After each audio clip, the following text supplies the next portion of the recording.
Hello guys, this is Main again and welcome to my channel. So ngayon mag-unbox na naman tayo, okay? So dahil nasistress ako, sobra, laging parang halos everyday makikita ako namamatay.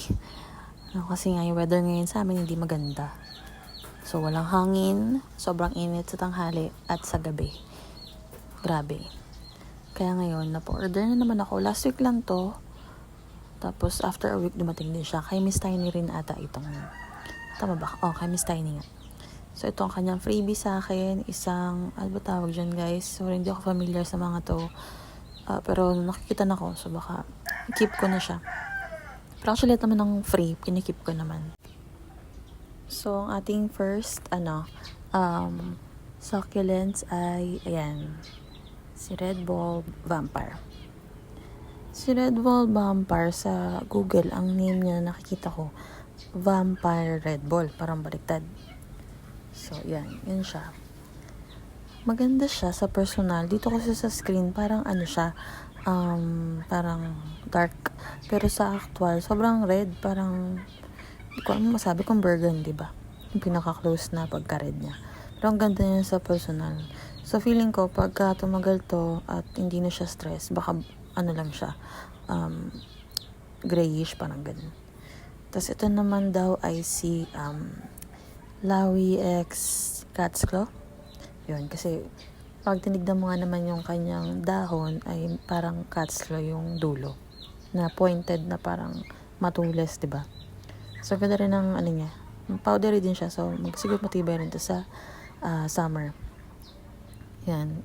Kaya lang dito, habang tinitignan ko siya, yung stem niya, medyo malambot yung dulo, kaya tinanggal ko na kasi nga baka nung sa shipping, hirap din kasi pag shipping na mainit, nagaano yung stem, nararat, parang pinakukuloan kasi sila pagka ganun. So yan, tinanggal ko lang siya, tapos air dry ko na lang ulit yan. Ngayon naman, wala naman ako nakitang mga millibugs dito. Yan, so ganda rin siya. Feeling ko lang kasi matibay siya, kaya kinuha ko siya kasi lawi, tapos diba, cat's claw. Ganun. Tapos ito ay Lovely Rose na naman. Kasi yung Lovely Rose ay gusto ko medyo lush. Kaya bumili ako ng isa pa. Kasi nga matibay sila sa summer. Kaya sabi ko, bili na lang ulit ako para medyo hindi naman ako ma-stress, no? Pagka, kasi at least summer, hindi naman siya mamamatay kagad. Tapos yung sumunod sa kanya is si Hybrid Lovely Rose. Yan, kasi para yung Hybrid Lovely Rose ko naman na nandun sa isang pot, kukunin ko siya, tapos itatanim ko sila sa isang pot na para magkakasama sila. Yan. Matibay din to guys, pero mas parang mabilis siya mas temrat kumpara kay Lovely Rose. Ewan ko lang ha. Baka dito lang sa lugar namin. Pero maganda siya, naglalas siya pagka tumatagal. Tapos next ay si si Marcos. Yan, may Marcos na ako dati, pero pansin ko si Marcos mabilis siyang fungus. Pero dapat, parang yung nakaraan ko kasi pinaulanan ko. Tapos nagtuloy-tuloy na yun, hindi na siya naka-recover na na-fungus siya. Kaya yan, bumili ulit ako.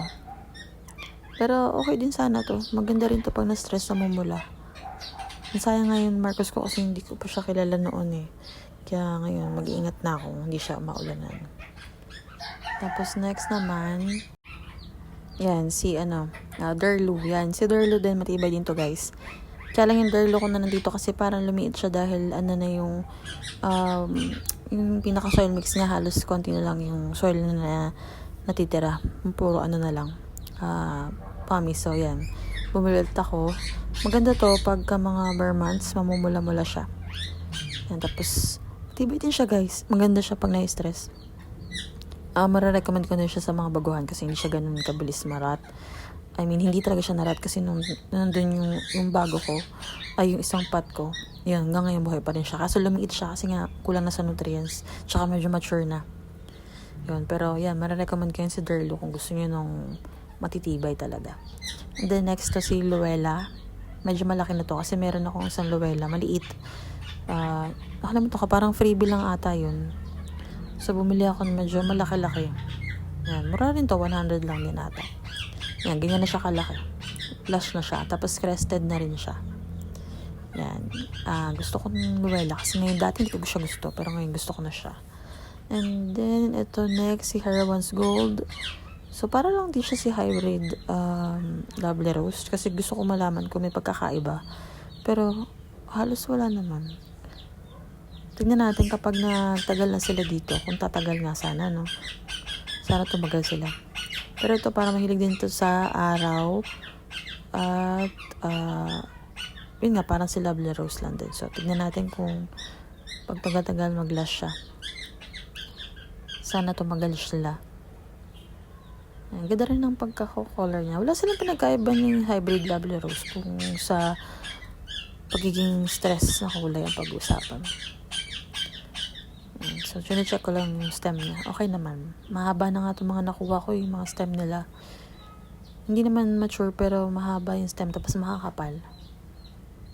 Tapos, next natin, ito na guys, yung last, si, parang champagne din daw to, pero wala siyang exact name. So, yun lang guys, ang aking ma-share, unboxing lang, tas sunod na vlog na ulit guys. Thank you for watching. Bye!